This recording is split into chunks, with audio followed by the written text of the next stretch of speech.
설교 제목은 그리스도 안에서 완전하라입니다. 24절에서 29절 말씀을 통하여서 우리를 완전한 성도로 또 성숙한 성도로 만들어 가시는 하나님을 함께 나누고자 합니다.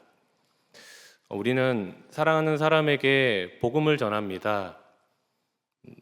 사랑하는 사람이 복음을 듣고 그 복음을 영접하여서 믿고 하나님의 자녀가 되기를 바라는 마음으로 복음을 전하죠. 아마도 여기 계신 또 많은 성도님들이 그렇게 사랑하는 가족들에게, 또 사랑하는 친구들에게, 사랑하는 성도들에게 복음을 전하면서 신앙생활을 해오셨다고 생각합니다. 우리는 그렇게 누군가의 사랑 가운데서 누군가의 사랑을 먹으면서 누군가의 사랑을 받아가면서 지금 이 자리에 앉아 있는 것 같습니다. 아마도 하나님의 마음도 이와 같지 않을까 생각합니다. 하나님께서 우리 대구 동부교회를 사랑하십니다. 동의하십니까? 아멘이 없어가지고 저만 동의하는 줄 알았습니다. 하나님께서 동부교회 안에 있는 모든 성도들을 사랑하십니다. 동의하십니까? 그 증거가 무엇이겠습니까? 하나님께서 우리를 사랑한다는 증거, 우리 대구 동부교회를 사랑한다는 증거 무엇이겠습니까? 아마도 우리 교회 안에 일꾼을 세워서 복음을 전하신다는 것이겠죠. 하나님께서 우리에게 무관심하다면, 하나님께서 우리를 외면하신다면 교회 안에 일꾼을 세우시지도 않겠죠. 하나님은 일꾼을 통하여서 우리에게 복음을 전하셨습니다. 우리는 그 복음을 듣고 누군가 나에게 전하여 준 그 복음을 듣고 자녀로 부름받았습니다. 하나님의 사랑은 여기서 끝나지 않죠. 우리에게 계속 복음을 가르치십니다. 내가 들었던 그 복음의 의미를 더 알게 하십니다. 그리스도 옆에 나란히 설 수 있는 성숙한 성도로 우리를 만들어 가십니다. 본문 속 골로새 성도들도 하나님께 은혜와 사랑을 받은 사람들입니다. 1장에 보시면은 신실한 일꾼, 사도 바울이 평가하는 신실한 일꾼 에바브라. 그 까칠한 사도 바울이, 그 엄격한 사도 바울이 신실한 일꾼이라고 표현하면은 그 에바브라는 어떤 사람이었겠습니까? 그 신실한 일꾼 에바브라에게 복음을 듣고 골로새 성도들은 하나님의 자녀가 되었습니다. 이제 복음의 일꾼 사도 바울을 통하여서 그리스도 안에서 성숙한 성도로 자라나게 됩니다. 첫 번째로 하나님께서 교회의 일꾼을 세우십니다. 24절과 25절을 제가 읽겠습니다. 나는 이제 너희를 위하여 받는 괴로움을 기뻐하고 그리스도의 남은 고난을 그의 몸된 교회를 위하여 내 육체에 채우노라. 내가 교회의 일꾼이 된 것은 하나님이 너희를 위하여 내게 주신 직분을 따라 하나님의 말씀을 이루려 함이니라. 아멘. 두 절 말씀이지만 반복되는 표현이 있습니다. 혹시 보이시나요? 너희를 위하여입니다. 24절에 보시면은 너희를 위하여. 그 다음 문장에도 보시면은 비슷한 표현이죠. 그의 몸된 교회를 위하여. 25절에 한 번 더 언급합니다. 하나님이 너희를 위하여. 모두 누구를 가리키는 표현일까요? 골로새 성도들을 가리키고 있습니다. 골로새 성도들을 위하여 사도 바울은 무엇이 되었습니까? 교회의 일꾼이 되었습니다. 성도를 섬기는 사람, 교회에서 봉사하는 사람. 이때 사도 바울이 말하는 일꾼, 그 성격은 오늘날 어떤 직업과 비교했을 때 요리사보다는 환자를 치료하는 의사에 가깝습니다. 요리사는 손님이 요구하는 음식을 만들어서 제공합니다. 결정권이 손님에게 있습니다. 의사는 다르죠. 어떻게 다른가요? 결정권이 의사에게 있습니다. 환자의 병명을 결정하는 권한도 의사에게 있습니다. 치료에 필요한 검사, 사진, 약, 주사를 결정하는 사람도 의사입니다. 때로는 환자가 어떤 검사를 요구하더라도 CT, MRI와 같은 검사를 요구하더라도 의사는 판단하여서 거절하기도 합니다. 저가 동네에서 다니는 작은 내과 의원이 있습니다. 한 번은 아내와 함께 몇 년 전이었는데 내과를 방문한 적이 있었습니다. 의사 선생님이 고령의 할아버지에게 화를 내고 계셨습니다. 진료실에서. 이유가 무엇이었겠습니까? 의사 선생님의 말을 하나도 안 들었거든요. 약도 안 먹고, 잘 들어보니까 당뇨가 있으신데 약도 안 먹고 운동도 안 하시고 식단도 안 지키고, 그래서 의사 선생님이 이럴 거면 오지 마시라면서 이렇게 화를 내고 있는 것을 보았습니다. 독특하죠? 돈은 환자가 내는데 화는 의사가 내고 있습니다. 사도 바울이 교회를 위한 일꾼이 되었다고 말할 때도 이와 같습니다. 골로새 성도들이 요구하는 바를, 또 그들이 원하는 바를 충족시켜주고 만족시켜주는 것이 아니라 하나님이 그들에게 주고 싶은 것, 하나님이 골로새 성도들에게 필요한 것, 그것을 사도 바울은 전달하려고 합니다. 교회의 일꾼은 성도들의 요구를 충족시키는 사람이 아닙니다. 하나님의 요구를 충족시키는 사람입니다. 성도들이 내 손에 무언가를 쥐어주기를 바라는 것, 그것을 손에 주는 사람이 아니라 하나님이 성도들에게 주고 싶은 것을 그 손에 쥐어주는 사람이 교회의 일꾼입니다. 그래서 아마도 고린도전서 4장에서는 사도 바울이 하나님께 충성한다고 표현한 것 같습니다. 여기서도 같은 맥락입니다. 하나님이 내게 주신 직분이라고 표현하죠. 나는 하나님이 세우셨고 하나님께 충성하는 사람이고 하나님이 명령한 것을 당신들에게 주겠습니다 하는 태도와 어조로 골로새 성도들에게 이야기하는 거죠. 하나님이 골로새 성도들에게 주고 싶었던 것은 무엇이겠습니까?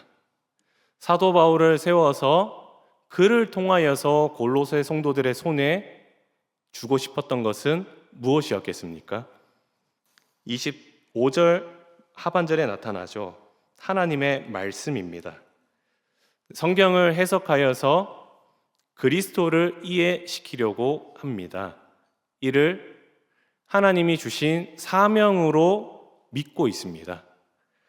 두 번째는 하나님께서 그리스도를 나타내십니다. 26절과 27절입니다.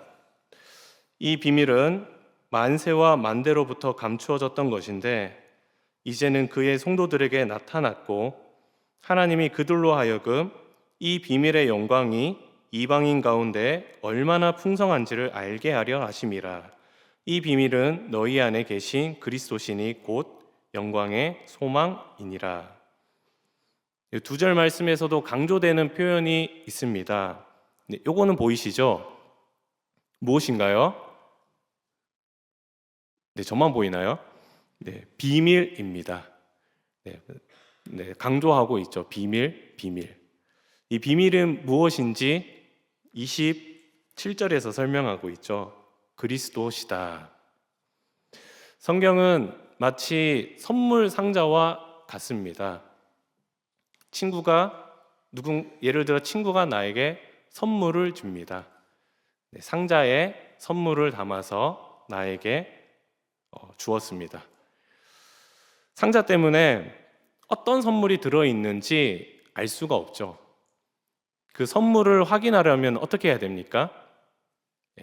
상자를 열어 이제 눈으로 확인해야 되는 거죠. 상자를 열어서 선물을 확인합니다. 상자 안에는 아름다운 보석이 들어 있습니다. 얼마나 기분 좋고 친구에게 감사하고 친구를 사랑하겠습니까? 상자 안에 아름다운 보석을 담듯이 하나님은 거룩한 성경에 예수 그리스도를 담으셨습니다. 하나님은 성경을 펼쳐서 그리스도를 나타내십니다.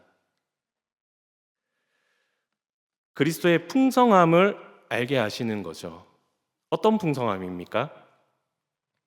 하나님의 원수였던 이방인이 성도가 되는 풍성함. 21절을 보시면은 악한 행실 그리고 마음으로 원수되었던 너희 골로새 성도들이거든요. 그렇게 하나님의 원수였던 너희가 예수 그리스도 안에서 성도가 되었다. 성도는 어떤 사람인가? 22절을 보시면은 간략하게 요약합니다. 거룩하고 흠없고 책망할 것이 없는 자. 원수였던 사람들이 하나님 앞에 거룩한 자, 예수 그리스도 안에서 이루어지는 일, 이것을 풍성하다고 표현합니다. 27절을 보시면은 영광의 소망이라고 표현합니다. 예수 그리스도를. 그리스도 곧 영광의 소망이니라. 미래적인 표현이죠. 소망이라는 거는 미래에 대한 어떤 갈망과 염원을 담고 있는 거잖아요.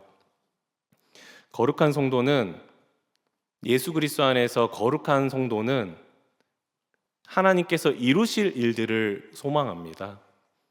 하나님의 계획을 소망한다고 표현하는 거죠. 예수 그리스도께서 다시 오실 것과 그 안에서 이루어질 하나님의 나라와 그 나라에서 변화될 성도의 부활을 소망합니다.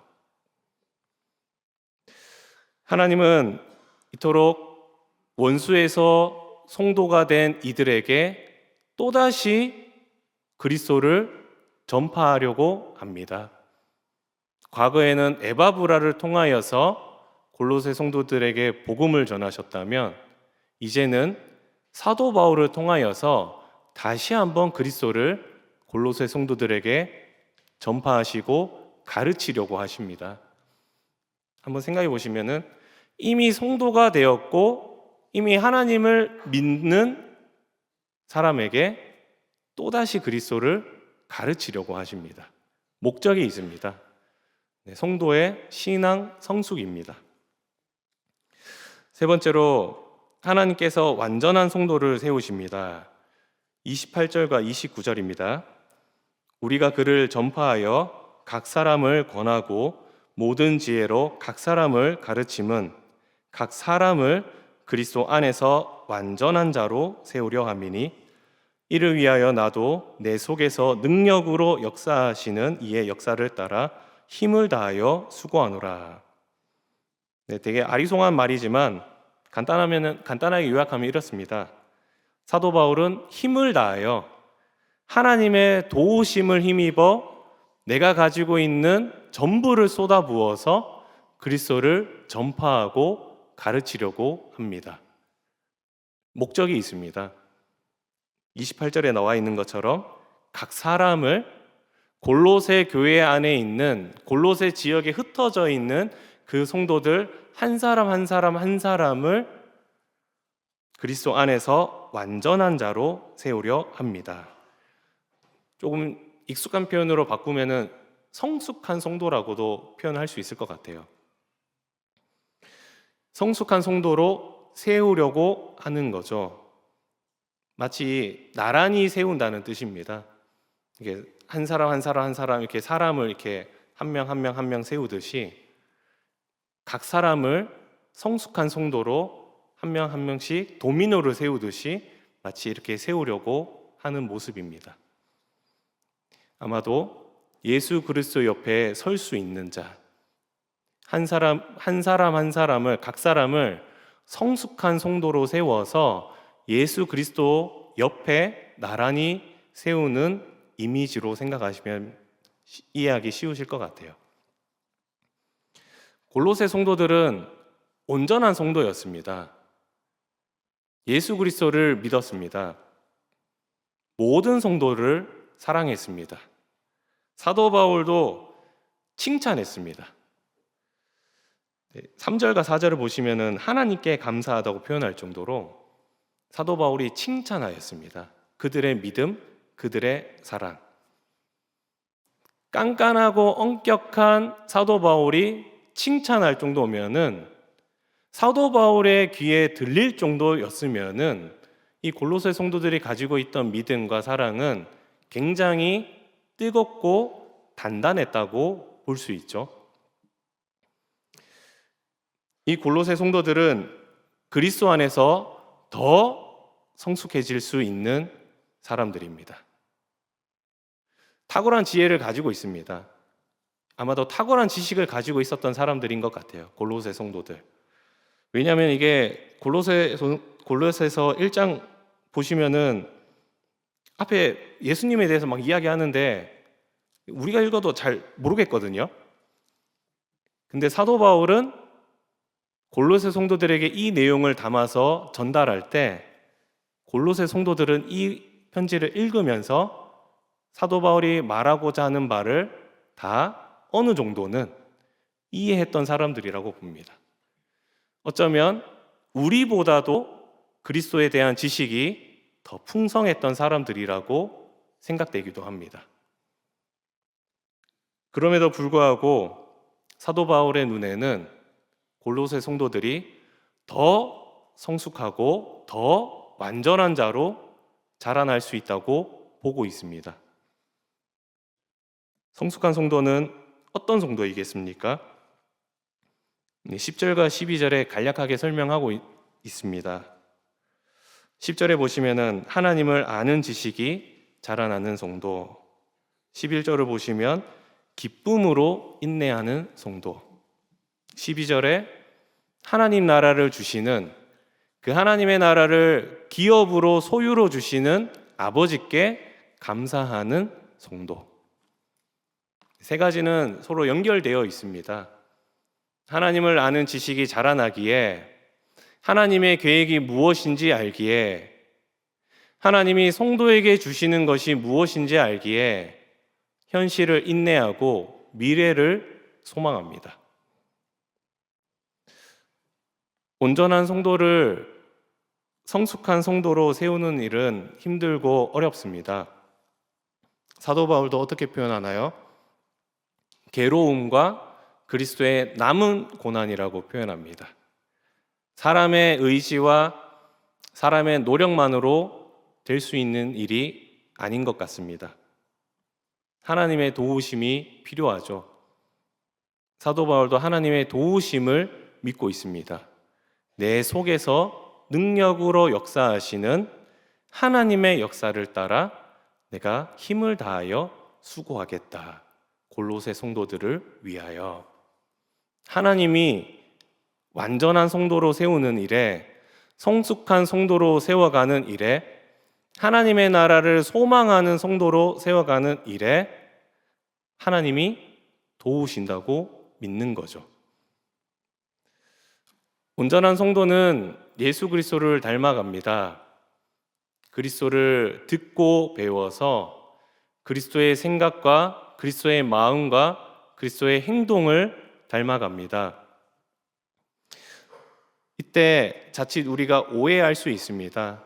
단순히 윤리적이고 도덕적인 완전성과 높은 수준의 어떤 윤리적인 것을 사도 바울은 제시하지 않습니다. 사도 바울이 제시하는 것은 하나님이 그리스도 안에서 이루실 계획을 말하는 거죠. 골로새 성도들에게 다가가서 완전한 성도로 세우기 위하여서 사도 바울이 그들에게 가르치는 것은 하나님이 그리스도 안에서 무엇을 이루시는가, 그가 다시 오실 것과 하나님의 나라가 임할 것과 너희는, 성도는 그 안에서 영광스러운 부활에 동참하게 될 거라는 것, 그것을 알고 그것을 붙잡고 그것을 소망하는 사람이 성숙한 성도입니다. 우리는 성경에서 어떻게 살아갈까를 고민해야 합니다. 그러나 그 이전에 성경에서 하나님은 그리스도 안에서 우리를 위하여 무엇을 이루고 계시는가를 더 고민하셔야 합니다. 며칠 전 누가 청년들과 나눔을 한 적이 있습니다. 제가 누가 청년부를 맡고 있습니다. 참고로 제가 제일 어립니다. 이야기를 나누면서 제가 물었습니다. 교회를 비유한다면 무엇으로 비유하시겠습니까? 각자마다 자신의 생각을 나누었습니다.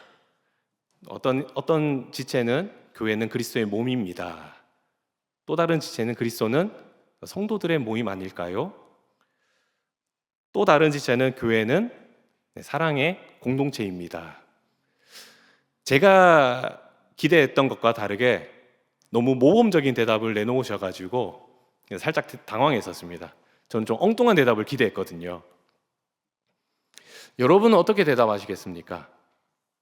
사랑하는 자녀가 또는 손자, 손녀가 와서 교회는 어떤 곳이에요? 왜 우리는 교회를 다녀야 돼요? 이미 예수 믿고 구원받았는데 굳이 교회를 나갈 이유가 있어요? 묻는다면 어떻게 대답하시겠습니까? 교회는 어떤 곳이라고 대답하시겠습니까? 여러 가지 비유가 있겠죠. 또 상황에 따라서 그 대답이 달라질 수도 있고. 제가 좋아하는 비유가 있습니다. 저는 누군가 이렇게 저한테 묻는다면은 저는 이렇게 대답합니다. 교회는 학교입니다. 칼빈의 비유입니다. 제가 만든 비유는 아니고 칼빈의 비유입니다. 칼빈은 보이는 교회, 지금같이 우리와 같은 건물과 모이는 성도들과 또 이 장소 같은 이 모든 것들을 학교로 비유했습니다. 성도들을 학생으로 보았습니다. 교회를 한문으로 표기할 때 그 교자도 아시죠? 가르칠 교입니다. 나이가 되면 아이는 초등학교에 입학하고 중학교에 입학하고 고등학교에 입학하고 대학교에 입학합니다. 학생들은 학교에서 선생님의 가르침을 듣고 배워서 그 지식과 인격이 조금씩 성장하고 성숙해집니다. 성도도 마찬가지입니다. 예수 그리스도 안에서 성도가 되면 교회에 입학하는 겁니다. 성도들은 평생 동안 교회 안에서 그리스도를 듣고 배워서 그 지식과 인격이 자라나고 성숙하여서 하나님이 우리에게 보여주고자 하는 그 나라와 예수 그리스도와 부활을 소망하는 사람으로 성장하게 됩니다. 하나님은 교회 안에서 그리스도를 가르치십니다. 우리도 온전한 성도입니다. 예수를 믿고 하나님을 아버지로 고백한다면 골로새 성도들과 동일한 온전한 성도입니다. 서로의 모습에서 온전한 성도로 보이시나요? 저만 보이나요?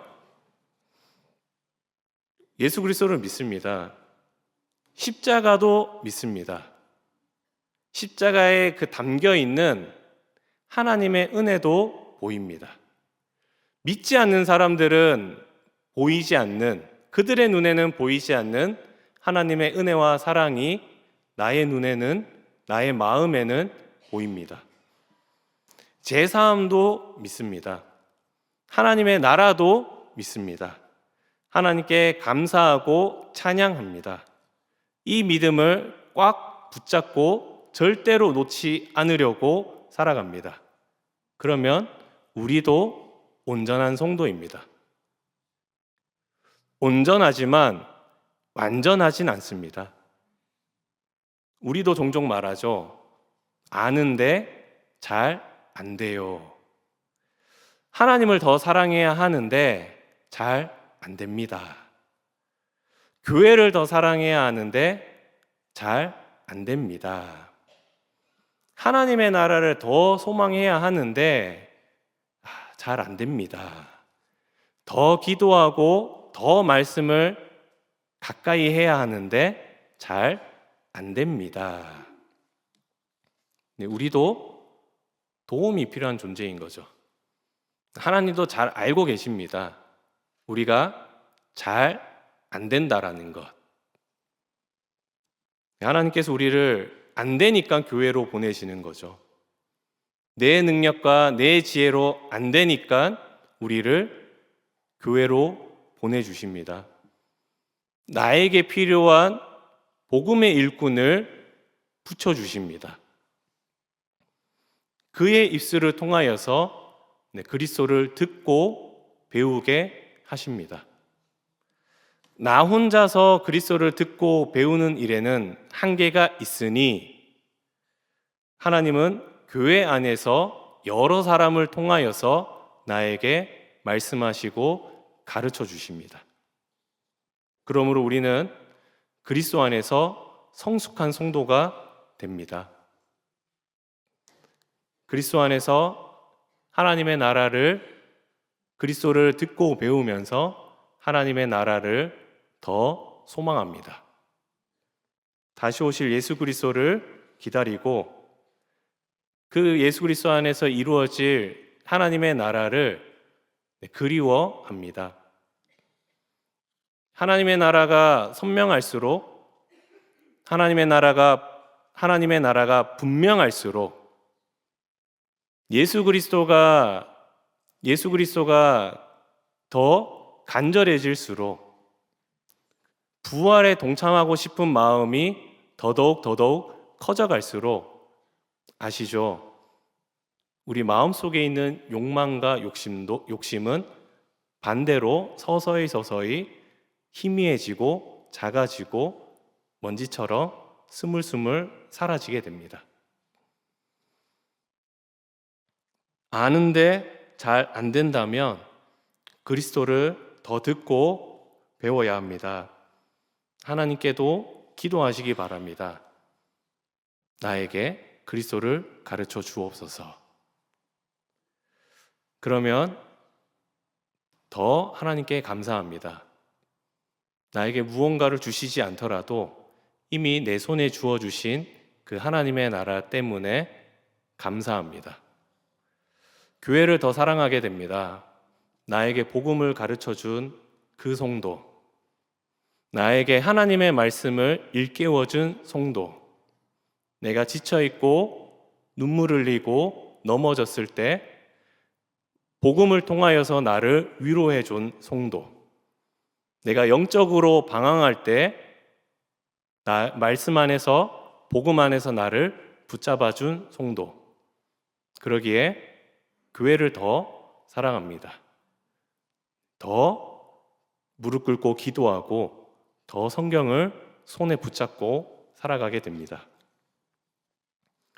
우리 그리스도 안에서 온전한 성도 여러분, 청년 시절 아내와 교제할 때 가방 선물을 받았습니다. 제가 볼 때는 그냥 평범한 가방이었습니다. 나중에 이렇게 교회 이렇게 청년부잖아요. 이렇게 가방을 메고 교회 오고 하는데 교회 동생이 갑자기 이렇게 살짝 놀라면서 형 이거 가방 어디서 났어요? 이렇게 물었습니다. 알고 보니까 가격 이야기해도 괜찮겠죠? 네, 그렇게 비싼 가격은 아니었는데 그 당시 약 30만 원 정도 하는 가방이었습니다. 잘 안 놀라시죠? 네, 그 정도쯤이야 이렇게 하지만 제 인생에서 가장 비싼 가방이었습니다. 신발, 옷, 뭐 제 외투 같은 것도 10만 원 이상 넘어가 본 적이 없었거든요. 제 인생에서 노트북 빼고는 가장 비싼 어떤 물건이었습니다. 아내가 그때 그 당시 이제 교제하던 자매가 준 가방. 이제 나중에 깨닫게 된 거죠. 내가 메고 있는 이 가방이 얼마나 비싼 것인지. 어쩌면은 성도의 신앙생활도 이와 같지 않을까 생각합니다. 하나님은 우리에게 선물을 주셨습니다. 예수 그리스도 안에서 모든 성도에게 선물을 주셨습니다. 한 손에는 자녀의 권세를 주셨고 나머지 한 손에는 하나님의 나라를 주셨습니다. 내 손에 쥐고 있는 이 두 가지가 얼마나 귀하고 얼마나 가치 있는 것인지를 알아가는 것, 그것이 신앙생활이고 그것을 알아가는 사람이 성숙한 성도입니다. 사랑하는 성도 여러분, 온전한 성도에서 성숙한 성도로 자라나시기 바랍니다. 예수 그리스도 안에서 지금보다 더 성숙해지시기 바랍니다.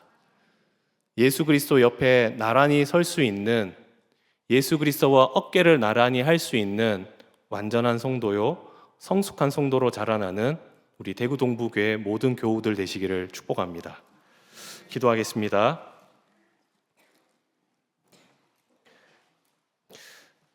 하나님 감사합니다. 하나님을 멀리하고 주님의 말씀에 귀를 닫고 주님을 향하여서 입술을 닫았던 우리에게 복음을 전하여 주시고 깨닫게 하여 주셔서 하나님을 찬송하게 하여 주시니 감사합니다. 참 연약하고 부족한 우리를 긍휼히 여겨주사 복음 안에서 주님의 성숙한 성도로 만들어 가시고 세워 가시니 참으로 감사합니다. 하나님께서 교회 안에 일꾼을 세워서 우리에게 복음을 전하여 주시니 감사합니다.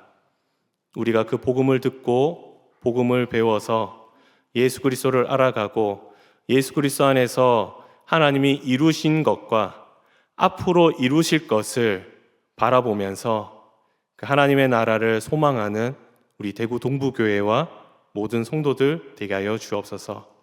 그리스도 안에서 함께 성숙한 성도로 자라나는 우리 모든 성도들 되게 하여 주옵소서. 감사드리며 우리 주 예수 그리스도의 이름으로 기도합니다. 아멘.